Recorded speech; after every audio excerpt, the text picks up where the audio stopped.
Alhamdulillah hari ini kita sudah bisa berkumpul kembali berkat Allah memberikan kita kesehatan, sehat jasmani dan rohani, sehingga kita bisa sama-sama di sini berdiskusi tentang diseminasi budaya positif.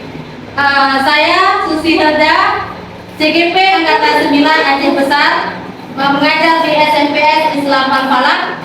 Hari ini saya sedikit ingin memberikan informasi yang sudah saya dapatkan di program pendidikan guru penggerak, yaitu tentang budaya positif. Selamat datang Bapak Guru hebat. Mari belajar bersama, berkolaborasi, saling mendukung demi mewujudkan budaya positif yang ada di sekolah kita tercinta ini. Nah, di sini ada pertanyaan pemantik. Setuju atau tidak setuju, Kak? Ada hukuman dapat mendisiplinkan anak. Setuju apa enggak? Ya. Nanti jawaban-jawabannya ini akan terjawab setelah saya membahas semua slide-slide yang sudah saya buat dalam bentuk PowerPoint ini. Yang kedua itu ada pemberian hukuman dengan hal positif seperti membaca atau membersihkan halaman sekolah dapat meningkatkan disiplin anak. Setuju? Setuju. Memberi penghargaan dapat meningkatkan motivasi belajar anak. Setuju. Nah, di dalam modul yang 1.4 itu di guru penggerak ada kita belajar tentang perubahan paradigma belajar, ada disiplin positif, motivasi diri manusia, posisi kontrol restitusi, keyakinan kelas, dan segitiga restitusi. Di sini ada pembelajaran dengan paradigma baru. Pernahkah Ibu melihat semua tentang profil pelajar Pancasila? Ini sudah sering kita lihat di sekolah kita. Juga sudah sering membahas tentang profil pelajar Pancasila ini ya. Terus selanjutnya, disiplin positif. Apa itu disiplin positif? Apa Ibu? Apa itu disiplin positif? Sesuai. Ya, sesuai aturan ya. Nah, di sini kata lain dalam budaya kita itu makna kata disiplin sesuatu yang dilakukan seseorang pada orang lain untuk mendapatkan kebutuhan. Kita cenderung menghubungkan kata disiplin dengan ketidaknyamanan. Nah, kadang-kadang kita ini kalau disiplin itu pasti tidak nyaman. Padahal itu disiplin yang harus kita terapkan di sekolah. Tapi pasti ada rasa tidak nyamannya di diri kita. Nah, terus ada lagi tentang disiplin positif menurut Dr. William Blazer. Nah, di sini ada teori kontrol. Anda tidak bisa mengontrol orang lain, hanya Anda yang bisa mengontrol diri Anda. Di sini ada makna disiplin, belajar kontrol diri dengan menggali potensi kita agar tercapai tujuan mulia, yaitu sesuatu menjadi seseorang yang kita inginkan berdasarkan nilai-nilai yang kita hargai. Ada teori motivasi untuk menghindari hukuman, untuk mendapatkan imbalan, untuk menghargai diri. Terus ada nilai-nilai kewajiban universal, ada keyakinan kelas. Ini setiap kelas kita diwajibkan ini sudah ada keyakinan kelas. Terus model berpikir menang, kolaborasi, dan konsensus menciptakan pilihan-pilihan baru. Ada 5 posisi kontrol, penghukum, pembuat merasa bersalah, ada teman tahu. Ini posisi kontrol kita seorang guru, ada 5 ya. Yang kelima manajer. Terus yang ada segitiga restitusi. Jadi untuk menyelesaikan segitiga restitusi ini untuk menyelesaikan masalah-masalah kita. Kalau anak-anak berbuat salah, kita biasanya harus memakai segitiga restitusi. Nanti ada itu videonya juga akan saya tayangkan. Ada tahap pertama itu menstabilkan integritas, validasi hukuman, menanyakan keyakinan. Dan terakhir ada realitas, kebutuhan kita berbeda. Kita berusaha memahami pandangan orang lain tentang dunia. Setiap orang memiliki gambaran berbeda. 5 kebutuhan dasar manusia. Kita manusia itu mempunyai 5 kebutuhan dasar, yaitu yang pertama itu bertahan hidup. Kita di sini mengajar ini juga mencari rezeki untuk keluarga kita agar bertahan hidup. Terus ada penguasaan, Ada kasih sayang dan rasa diterima, ada kesenangan dan ada kebebasan. Nah, di sini disiplin positif merupakan salah satu cara penerapan disiplin yang bertujuan untuk menumbuhkan kesadaran serta memberdayakan anak untuk melakukan sesuatu tanpa sokokan, ancaman maupun hukuman. Nah, di sini seharusnya ini kalau misalnya setelah saya belajar ini modul 1.4 tentang disiplin positif ini, kalau kita untuk anak-anak itu kita tidak boleh melakukan sogokan, ancaman ataupun hukuman yang membuat anak-anak itu tidak nyaman. Di sini ada teori motivasi perilaku manusia menurut Diana Gosen. Menurut Diana Gosen,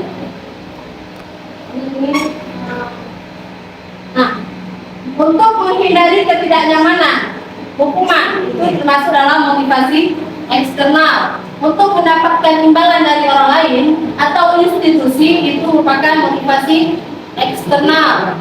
Untuk menghargai diri sendiri, motivasi internal. Kalau eksternal itu seperti kita kalau misalnya disiplin agar menghindari hukuman, misalnya anak-anak kita kalau misalnya telat masuk kita sudah mengatakan akan memberi hukuman, dia karena takut hukuman makanya dia disiplin masuk kelas bukan dari dirinya sendiri. Terus kalau misalnya motivasi mendapatkan imbalan, kalau dia telat masuk sekolah, kita misalnya kalau kalian telat masuk sekolah, kita ibu tidak akan kasih hadiah ke kalian. Nah, misalnya disiplin agar menghindari hukuman, misalnya anak-anak kita kalau misalnya telat masuk kita sudah mengatakan akan memberi hukuman, dia karena takut hukuman makanya dia disiplin masuk kelas bukan dari dirinya sendiri.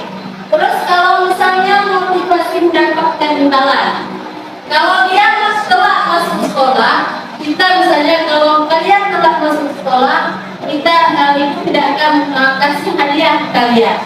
Nah, orang itu berarti motivasi orang itu untuk cepat masuk kelas tepat waktu itu mengharapkan imbalan dari kita. Sedangkan yang terakhir itu untuk menghargai diri sendiri. Nah, menghargai diri sendiri itu yang harus anak-anak kita miliki di sekolah kita ini. Karena apa? Dia menghargai waktu, bukan karena mengharapkan imbalan, bukan juga karena mengharapkan bukan juga takut dengan hukuman, tapi dia hadir tepat waktu ke sekolah ke dalam kelas itu betul-betul atas motivasi dalam dirinya sendiri.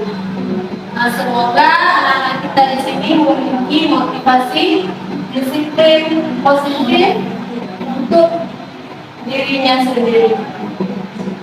Di sini ada motivasi perilaku manusia. Motivasi merupakan dorongan yang timbul pada diri seseorang secara sadar atau tidak sadar untuk melakukan sesuatu tindakan dengan tujuan tertentu. Nah, di sini tadi sudah saya jelaskan sedikit, menghindari ketidaknyamanan dan hukuman untuk mendapatkan imbalan atau penghargaan dari orang lain dan untuk menjadi orang yang mereka inginkan dan menghargai diri sendiri dengan nilai-nilai yang mereka percaya. Nah, di sini ada hukuman, konsekuensi, dan restitusi. Hukuman ada di sini ada pengertian hukuman itu bersifat tidak terencana atau tiba-tiba. Anak murid tidak tahu apa-apa yang akan terjadi dan tidak dilibatkan. Nah, hukuman bersifat satu arah dari pihak guru yang menentukan. Dan murid hanya menerima suatu hukuman tanpa melalui suatu kesepakatan atau pengarahan dari pihak guru, baik sebelum atau sesudahnya. Hukuman yang diberikan bisa berupa fisik maupun psikis. Murid disakiti oleh suatu perbuatan atau kata-kata. Yang kedua, disiplin dalam bentuk konsekuensi. Sudah terencana atau sudah disepakati, sudah dibahas dan disetujui oleh murid dan guru, umumnya berbentuk konsekuensi yang dibuat oleh pihak sekolah. Yang terakhir ada restitusi. Restitusi adalah proses menciptakan kondisi bagi murid untuk memperbaiki kesalahan mereka. Nah, sedikit saya jelaskan, kalau hukuman itu guru memberikan sesuatu hukuman itu kepada anak tanpa terencana.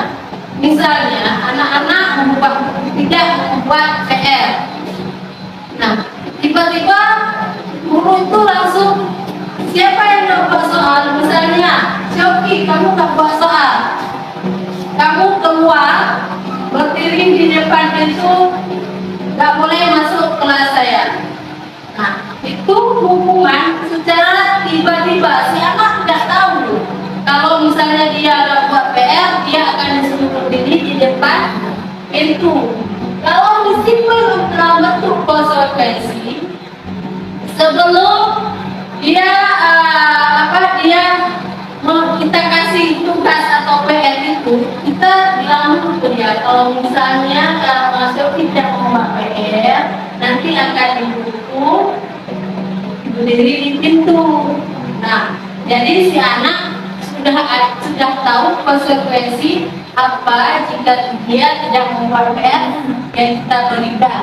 Yang terakhir itu restitusi. Nah, restitusi itu adalah menciptakan kondisi agar anak memperbaiki kesalahan dia. Dari mana kita bisa dapatkan restitusi ini? Ketika kita sudah membuat keyakinan kelas bersama anak-anak kita. Lanjut lagi ada konsep disiplin dengan identitas gagal. Di sini hukuman itu gagal. Penghargaan sebetulnya juga konsep disiplin dengan identitas yang gagal. Ada hukuman. Kenapa tidak boleh hukuman? Karena itu bisa menyakitkan si anak. Terus tidak nyaman. Anak-anak tidak akan nyaman kalau kita sering memberi hukuman. Terus ada murid takut. Terus memaksa murid menyembunyikan kesalahan. Karena kita sering memberi dia hukuman, sehingga dia cuma takut karena hukuman kita, bukan dari motivasinya sendiri. Terus ada penghargaan. Penghargaan itu tidak efektif, juga merusak hubungan, mematikan kreativitas, menghukum dengan sistem ranking dan merampas hak menghargai diri. Terus ada di sini pendekatan restitusi. Ini pendekatan restitusi adalah proses menciptakan kondisi bagi murid untuk memperbaiki kesalahan sehingga mereka bisa kembali pada kelompok mereka dengan karakter yang lebih kuat. Itu menurut Gasser. Terus ada ciri-ciri restitusi. Yang pertama, bukan menebus kesalahan, memperbaiki hubungan, tawaran bukan paksaan, menuntut untuk melihat ke dalam diri, mencari kebutuhan agar yang mendasari tindakan, fokus pada karakter bukan tindakan, dan yang terakhir itu menguatkan pada solusi. Di sini ibu-ibu, saya akan sedikit bertanya, menurut ibu-ibu semua, ini tindakan ini merupakan hukuman atau konsekuensi? Yang pertama itu mencatat 100 kali di dalam buku. Saya tidak akan terlambat lagi karena terlambat ke sekolah. Itu merupakan hukuman atau konsekuensi? Hukuman. Lalu mengelilingi lapangan 2 kali karena terlambat hadir di sekolah. Hukuman. Murid diminta untuk push up 15 kali karena tidak menggunakan masker ke sekolah. hukuman. Menggantikan kertas tugas verbal yang telah dicoret-coret.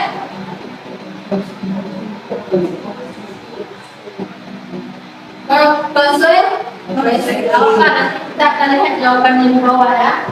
Membersihkan tumpahan air di meja tulis karena tersenggol beras. Ibu-ibu semua, ini tindakan ini merupakan hukuman atau konsekuensi. Yang pertama itu mencatat 100 kali di dalam buku. Saya tidak akan terlambat lagi karena terlambat ke sekolah. Itu merupakan hukuman atau konsekuensi? Hukuman.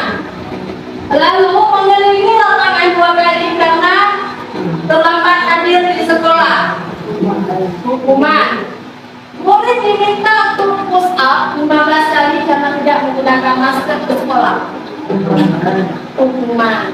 Menggantikan kertas tugas verbal yang telah dicoret.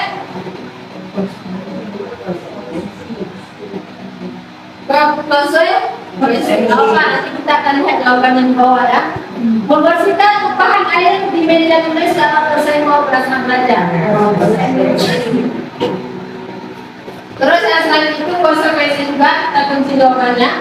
Murid disuruh untuk menggunakan sepatu seharian di sekolah karena tidak menggunakan sepatu hitam.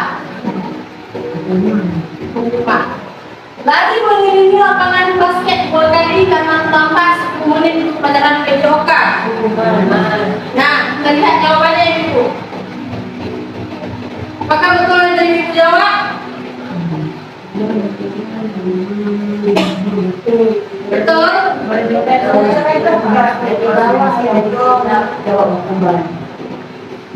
Ya, ini untuk mengelilingi lapangan basket 2 kali karena terlambat 10 menit untuk pelajaran PJOK. Kenapa itu konsekuensi? Karena itu pelajaran PJOK memang karena hari. Kecuali kalau pelajaran kita kasih orang tuh mengelilingi lapangan, itu termasuk hukuman. Oke. Terus perbedaan hukuman dan konsekuensi. Yang pertama itu kalau hukuman itu sesuatu yang menyakitkan harus terjadi, tapi konsekuensi sesuatu yang harus terjadi. Terus yang hukuman membuat anak sakit fisik maupun hati. Sakit nggak hati kita, hati anak-anak kalau kita kasih hukuman yang membuat mereka tidak nyaman, pasti sakit. Terus kalau konsekuensi membuat anak merasa tidak nyaman dalam jangka waktu pendek. Terus ada lagi anak membenci kedisiplinan. Kalau misalnya kita kasih hukuman, anak-anak akan membenci disiplin. Kenapa? Selalu kalau misalnya ini terlambat, hukumannya terlalu memberatkan. Ya, anak-anak itu juga akan menyakitkan. Terus ada lagi paksaan, stimulus tanggapan, mendorong anak menyakiti diri. Kalau konsekuensinya mendorong anak agar mudah menyelesaikan diri. Terus ada konsep diri yang buruk. Kalau konsekuensi, konsep diri yang baik, anak belajar untuk menyembunyikan kesalahan. Kalau misalnya anak-anak kita tidak jujur itu karena apa? Karena sering kita kasih hukuman yang membuat mereka takut, sehingga mereka tidak jujur dengan apa yang mereka perbuat. Terus ada lagi hukuman merasa bersalah, bermalukan, merasa tak dihargai. Terus ada lagi kehilangan hak, dibuat tidak nyaman, ditasingkan untuk sementara. Nah, ini sudah masuk ke keyakinan kelas. Apakah di kelas ibu semua sudah ada keyakinan kelas? Bisa dibuat kesepakatan kelas? Sudah ada ya? Nah, mengapa keyakinan kelas? Mengapa tidak peraturan kelas? Mengapa kita memiliki peraturan tentang penggunaan helm pada saat mengendarai kendaraan atau roda 2? Mengapa kita memiliki peraturan tentang penggunaan masker dan tangan dalam mencuci tangan setiap saat? Nah, kalau perbedaan antara keyakinan kelas dan peraturan kelas, kalau peraturan biasanya kita guru yang membuat peraturan di kelas, tapi kalau keyakinan kita bersama anak-anak sama-sama membuat keyakinan, memakai kata-kata yang positif, kita jadikan keyakinan kelas. Bisa dimengerti Ibu? Bisa. Terus,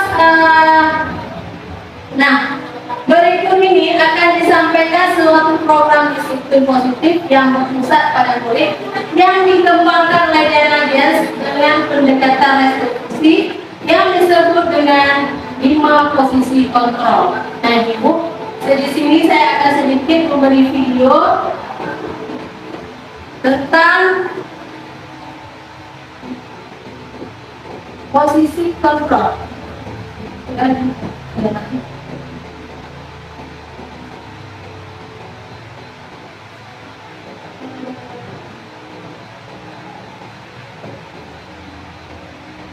Semoga setelah menonton video ini, Ibu akan tahu posisi yang harus dimiliki.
Selamat pagi, Bu. Nah, Ren, apa peraturan sekolah kita tentang jam berapa kita harus masuk sekolah, nak? Kita harus di sekolah jam 7, Bu. Iya, betul. Sekarang sudah jam 7.20. Ren sudah tahu konsekuensinya jika terlambat hadir. Paham, Bu. Saya harus tinggal kelas pas jam istirahat selama 20 menit. Iya, benar. Konsekuensinya demikian. Jadi nanti jam 9.30 pas istirahat, kamu harus tinggal di kelas, kerjakan tugas tambahan untuk ketertinggalan kamu, ya? Baik, Bu.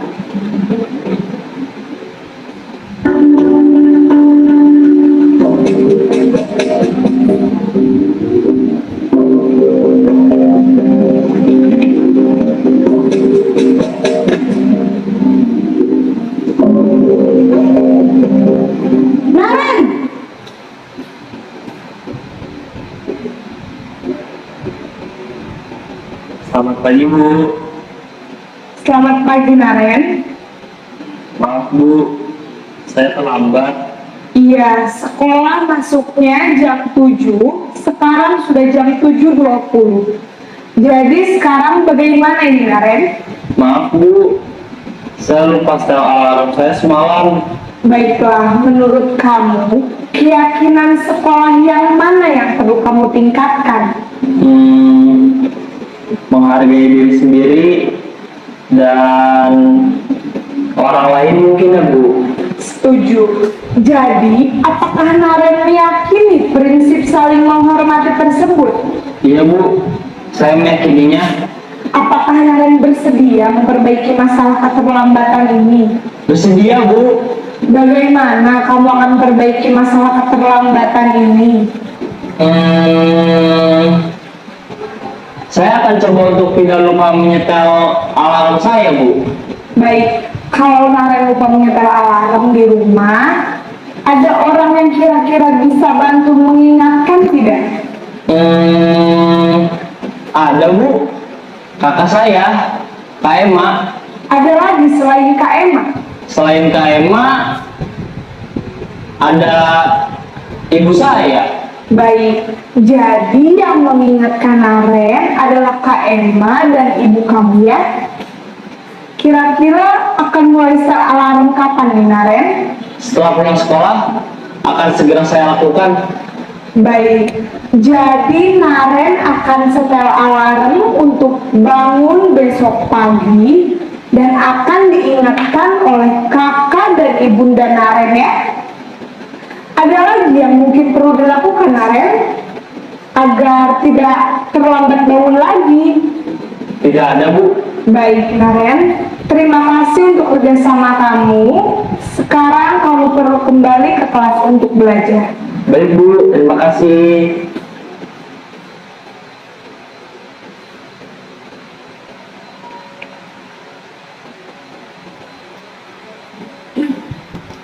Nah itu ada 5 posisi kontrol kita sebagai guru yang biasanya ada di sekolah-sekolah yang kita lihat. Tapi sebetulnya posisi kontrol kita itu haruslah yang posisi kontrol sebagai manajer, itu yang harus kita miliki. Tadi sedikit kita melihat video itu, ada 5 posisi kontrol restitusi, yaitu sebagai penghukum, pembuat rasa bersalah, teman, pemantau, dan manajer. Tadi sudah ada ditayangkan di video tersebut.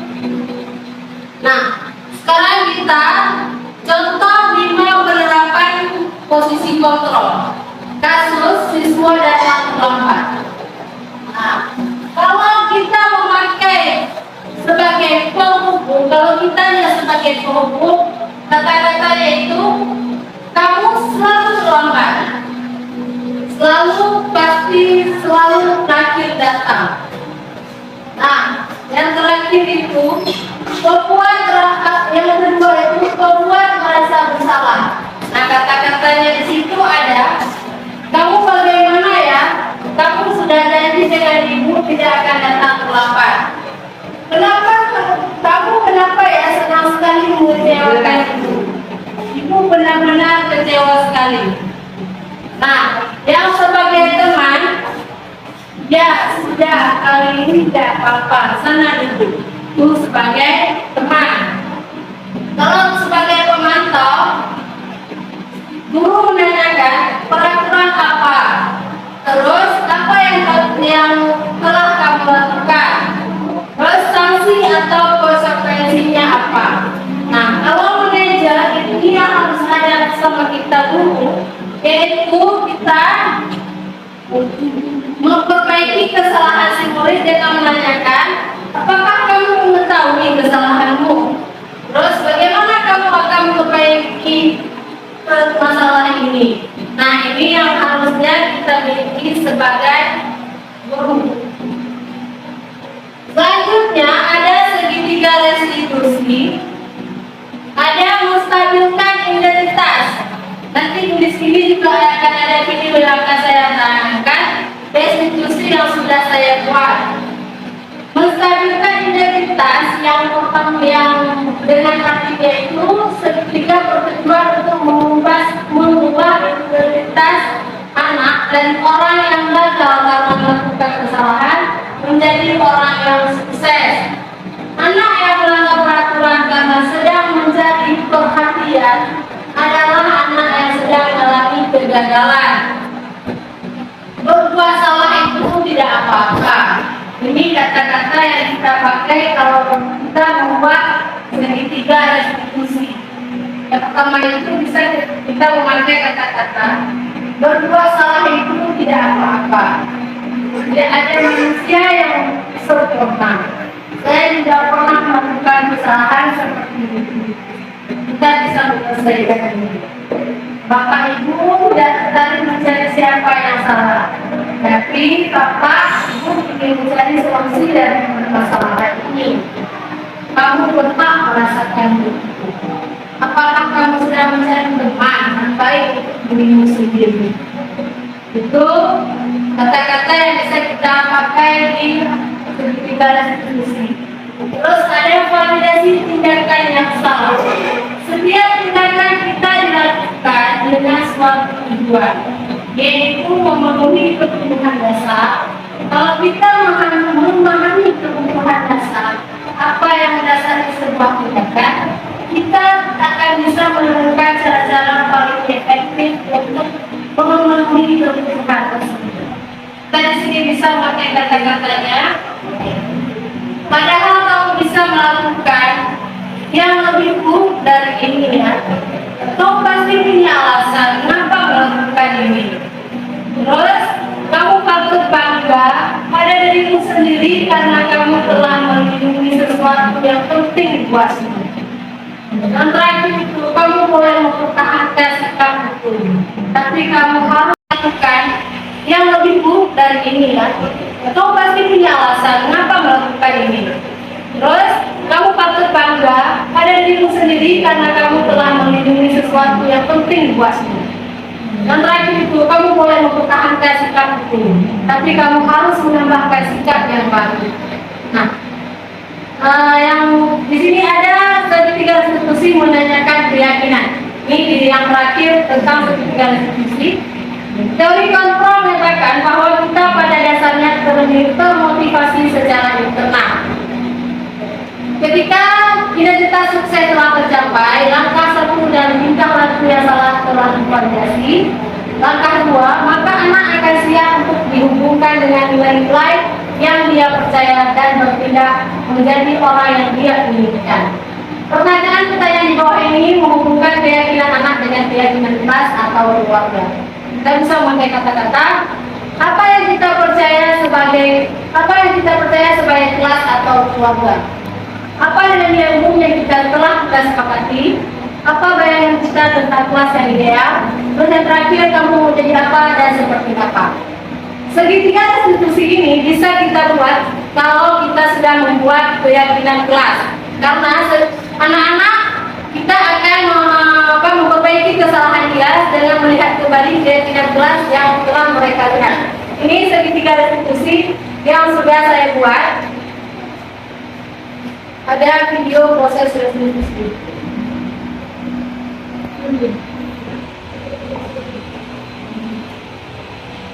Ulangi email.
Kalau ibu ada di posisi istri kamu, mungkin ibu akan berbuat hal yang sama. Lalu apa yang kamu lakukan terhadap Daniel? Dia Bu. Saya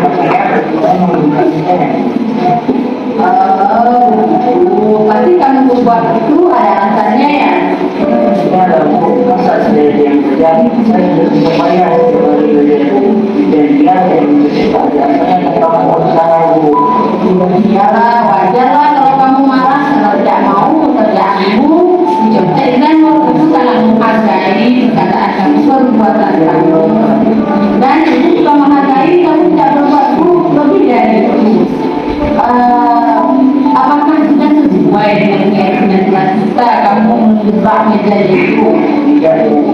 Menurut kamu keyakinan apa yang sudah kita lakukan? Bukan lagi ada Tuhan. Baik, menurut kamu betul tidak kamu berkeyakinan Ibu, baik, jika itu terbukti, menurut kamu keyakinan apa yang kamu lakukan pada saat kamu sedang marah? harus berusaha. Kamu bersedia memperbaiki kesalahan ini? Jadi Apa yang kamu lakukan untuk memperbaiki kesalahan ini? saya akan bersabar dan teman saya dan jika ada teman saya akan saya lakukan kepada dulu dan komunitas saya. Ya, tepat sekali tindakan seperti sekarang, seperti boleh kembali setelah. Assalamualaikum warahmatullahi wabarakatuh. Saya Faiqi dari kelas 9B. Saya sangat senang diajak diskusi oleh Ibu Susi dan saya akan mengendalikan amal saya dan menghormati teman-teman saya. Assalamualaikum warahmatullahi wabarakatuh.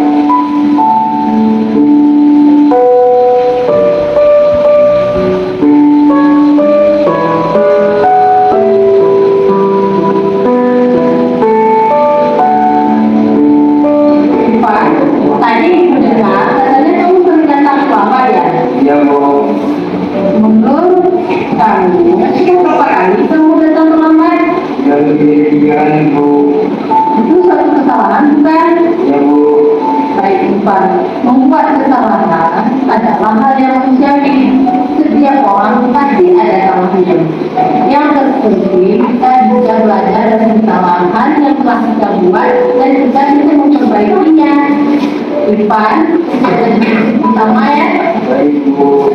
Ipan ternyata terlambat, pasti ada alasan.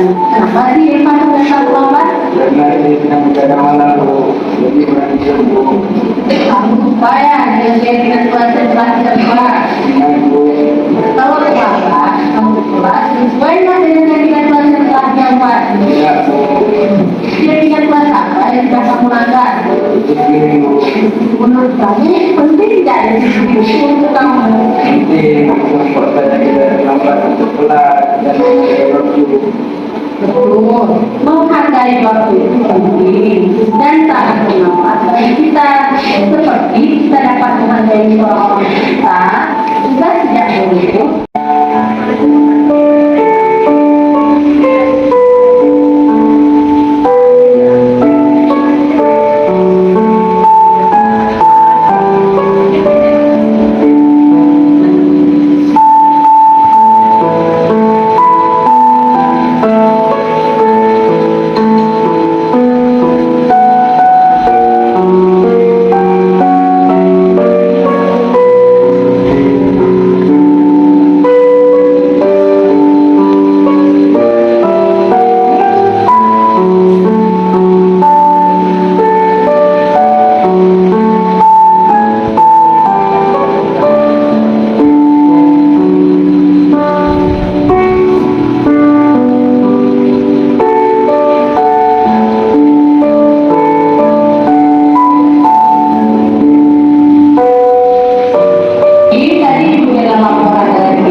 Kalau ibu ada di posisi kamu, mungkin ibu akan berbuat hal yang sama.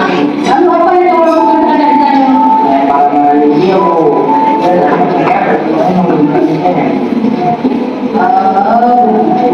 Pasti kamu berbuat itu ada alasannya ya. Masa saya yang terjadi, saya sudah supaya dan dia yang saya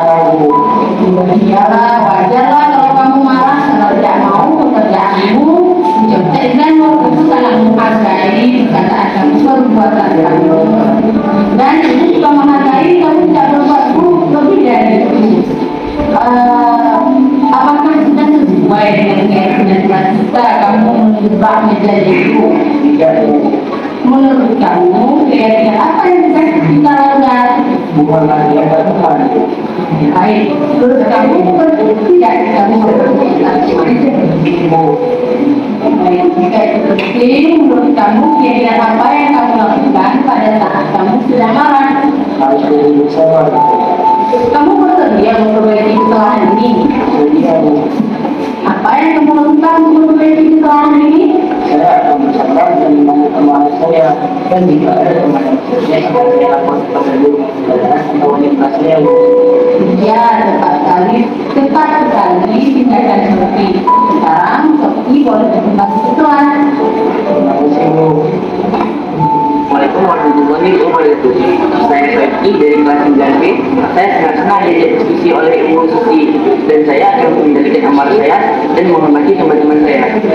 Assalamualaikum warahmatullahi wabarakatuh.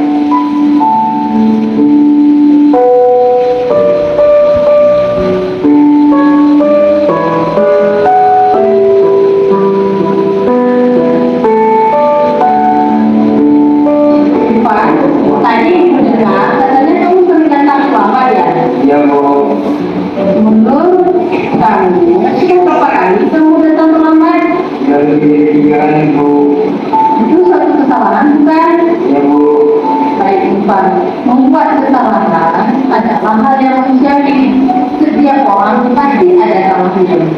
Yang terpenting kita bisa belajar dari kesalahan yang telah kita buat dan kita bisa memperbaikinya. Ipan, sama ya. Baik, Bu. Ipan ternyata terlambat, pasti ada alasan. Kenapa sih Ipan ternyata terlambat? Karena ini sedang berada malam, Bu. Jadi berarti, Bu. Kamu supaya dengan keyakinan kuasa belajar kelas. Dengan, Bu. Kalau terlambat, kamu kelas, sesuailah dengan keyakinan kuasa kelas yang kuat. Ya, Bu. Keyakinan kuasa apa yang sudah kamu langgar? Ini, Bu. Menurut kamu, penting tidak ada diskusi untuk kamu? Penting untuk puasanya tidak terlambat untuk kelas dan waktu. Betul, menghargai waktu itu penting dan sangat bermanfaat bagi kita. Seperti kita dapat menghargai orang-orang kita, juga sejak dulu, dan kita juga dapat merasa melatih rasa kepedulian.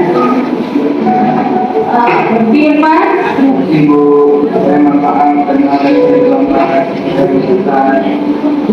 Pak, sikapnya sangat baik karena kamu sudah meminta maaf. Menurut kamu, apa yang akan kamu lakukan agar kamu tidak selamat lagi? Saya akan hidup cepat dan tidak akan berkata lagi agar tidak datang terlambat lagi, Ibu. Baik, Pak. Kamu sudah menemukan solusinya dan Ibu akan bekerja sama dengan wali kamar kamu agar kamu tidak datang terlambat lagi.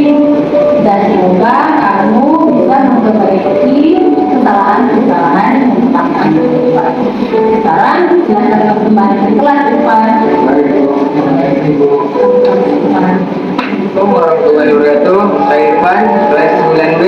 Terima kasih, Ibu. Guru, saya senang sekali bisa diajak diskusi dengan guru untuk menemukan solusi kesalahan yang telah saya lakukan. Dan saya tidak akan mengulanginya lagi. Assalamualaikum warahmatullahi wabarakatuh.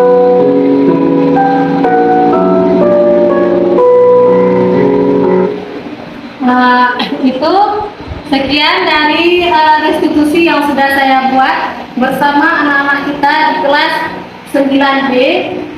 Nah, semoga ibu juga bisa membuat restitusi seperti yang telah saya buat itu untuk menyelesaikan masalah-masalah yang ada pada anak-anak kita tersebut. Nah, terima kasih ibu sudah hadir pada acara desinfeksi hari ini. Semoga kita selalu diberikan kesehatan, selalu bisa berkolaborasi untuk sesuatu yang baik ke depannya. Semoga kita juga selalu sehat sehingga sehat dan bahagia sehingga kita bisa terus maju memajukan pendidikan yang ada di Indonesia, khususnya di sekolah kita yang tercinta ini. Semangat tergerak, bergerak dan menggerakkan. Assalamualaikum warahmatullahi wabarakatuh.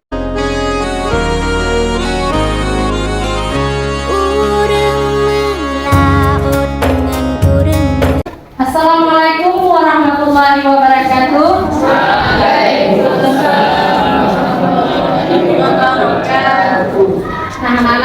sekalian, hari ini Ibu ingin mengajak kalian sebelum kita memulai pembelajaran, mengajak kalian untuk membuat keyakinan kelas. Boleh? Boleh. Karena keyakinan kelas itu harus ada di dalam setiap kelas kita, biar kita tahu keyakinan kelas apa yang ada di kelas ini. Jadi satu persatu akan Ibu bagi kertas sticknote ini. Kalian tulis keyakinan kalian kelas yang kalian mau, ya. Satu-satu Ibu tulis. Nanti setelah kalian tulis di kertas ini, boleh kalian tempel di papan tulis. Nanti akan Ibu baca, Ibu rangkum, baru nanti akan kita jadikan keyakinan kelas kita. Tulis ya.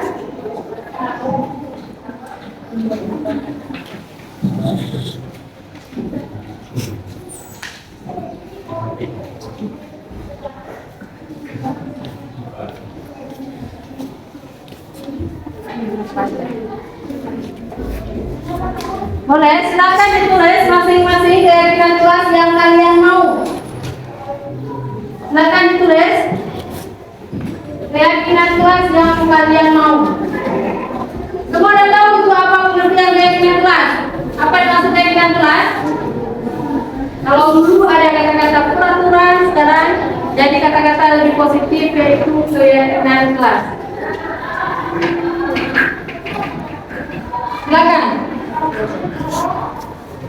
Silakan ditulis keyakinan kelasnya, nanti kalian tempelkan di ini di papan tulis.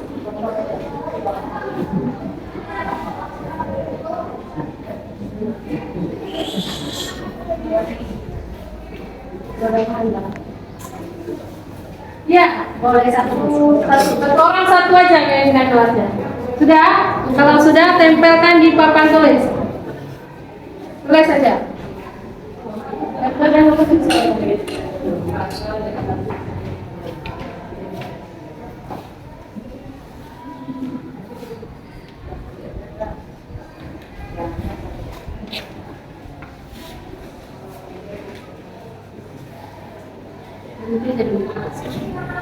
Karena Ibu nanti perlu. Enggak, kalian ini terserah, kalian mau tulis apa terserah, mau tulis jangan terserah. Nanti Ibu perbaiki. Sudah? Kalau sudah, silakan tempel di papan tulis. Siapa yang sudah, silakan tempel di papan tulis. Maju.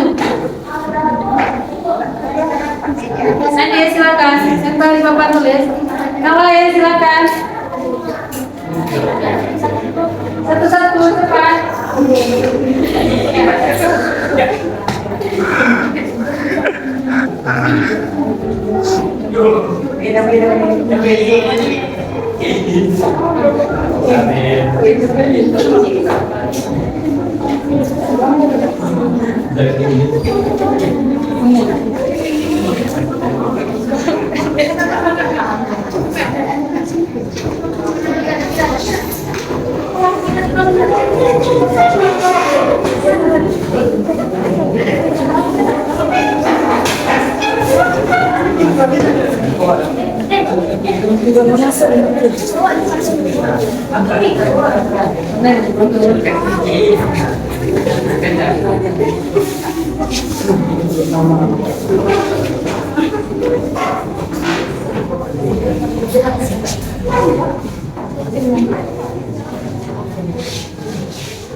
Sudah?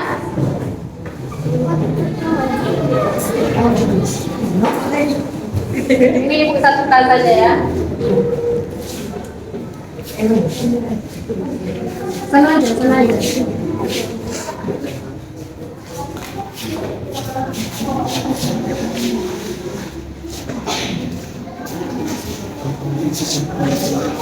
Oke.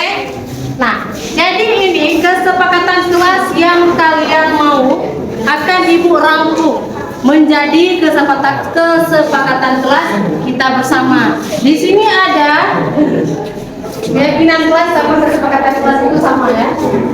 Ada tidak berisik walau jam kos. Apa ini? Jam kosong. Anak yang insya Allah bisa dipercaya oleh guru. Terus ada yang piket harus bersih, jangan telat masuk, ada sopan dan santun terhadap guru, menghargai guru, belajar dengan serius tetapi tetap santai, mengerjakan tugas dan PR yang diberikan guru, mendengar dengan baik penjelasan guru ketika menjelaskan. Jangan membuang sampah sembarangan, jangan jorok. Ya. Belajar jangan terlalu serius, harus ada bawaan canda dan tawanya agar tidak pusing. Dijaga sopan santun dengan guru dan teman-temannya, tetap semangat. Ada lagi saling menghargai antara guru dan murid, selalu berdoa sebelum dan sesudah belajar. Nah, ini semua akan Ibu rangkum. Boleh ya? Kata-kata ada di sini keyakinan kelas kita. Keyakinan kelas.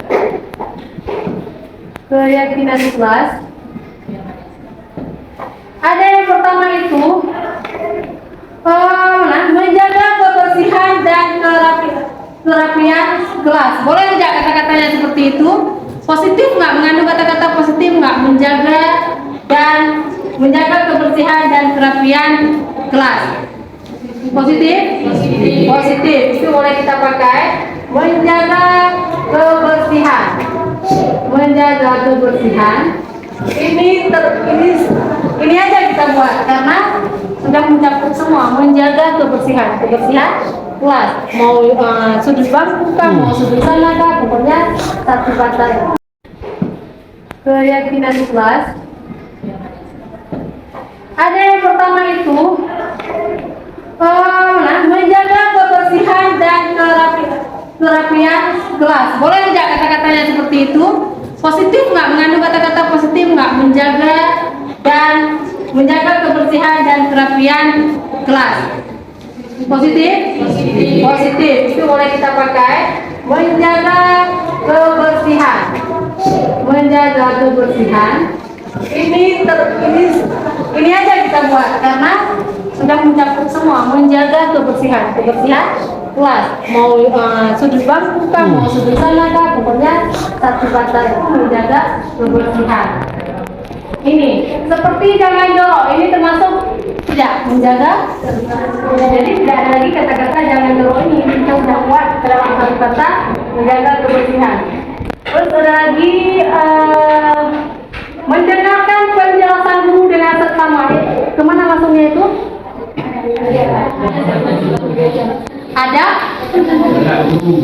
Adab dan sopan santun. Adab dan sopan santun.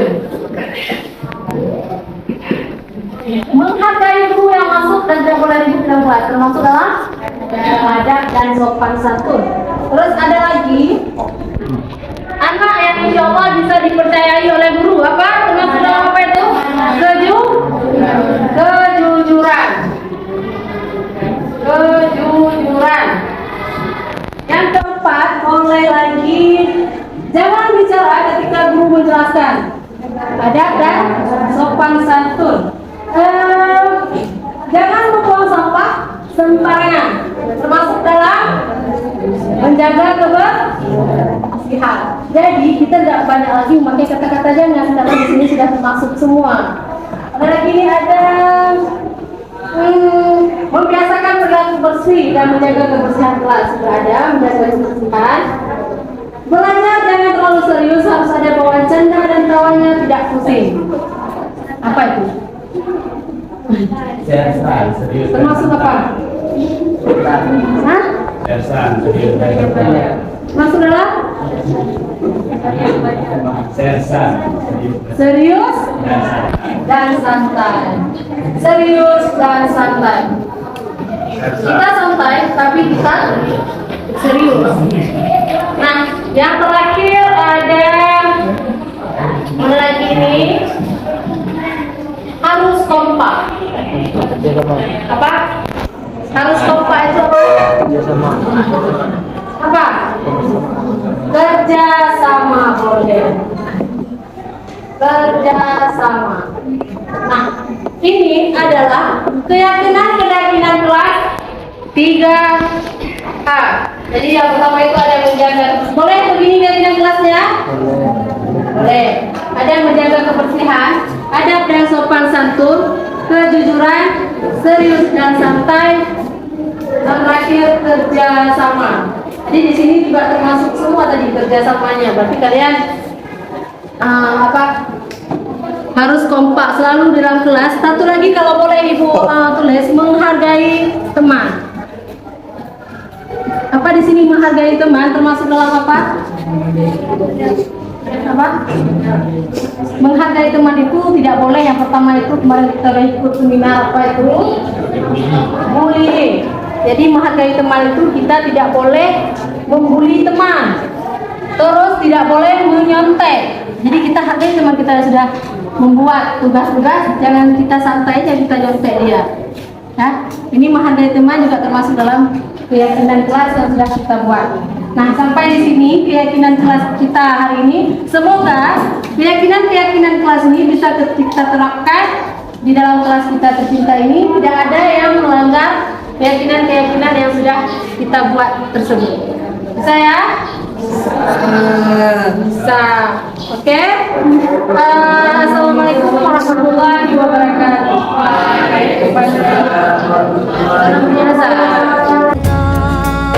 Dua samlako puncak utama Nyan ke pangkai bagi ketanya. Assalamualaikum warahmatullahi wabarakatuh. Nama saya M. Serazul Rafil Zikrah. Saya siswa dari kelas 9B. Assalamualaikum warahmatullahi wabarakatuh. Nama saya Muhammad Hafiz Al-Fatan. Saya siswa dari kelas 9B. Assalamualaikum warahmatullahi wabarakatuh. Dan nama saya Khalil Khalifi. Saya siswa dari kelas 9B. Assalamualaikum warahmatullahi wabarakatuh. Nama saya M. Kamil. Saya dari kelas 9B. Assalamualaikum warahmatullahi wabarakatuh. Nama saya Khairul Ihsan. Saya dari kelas 9B. Nyan ke pangkai bagi ketanya Udep lam nang romakmu sedia. Sangat senang. Senang sekali. Sangat bersemangat. Sangat senang dan seru sekali. Jak kenorakan non tajak jelano Dano tak pokok kekah dua. Sangat penting. Penting sekali. Sangat penting. Tapok laju rakan bohate Mebela lole ura kajula. Karena dapat menumbuhkan rasa tanggung jawab. Karena dapat membuat kita lebih menghargai orang lain. Dapat membuat kita lebih baik lagi. Dapat membuat kita disiplin. Tiba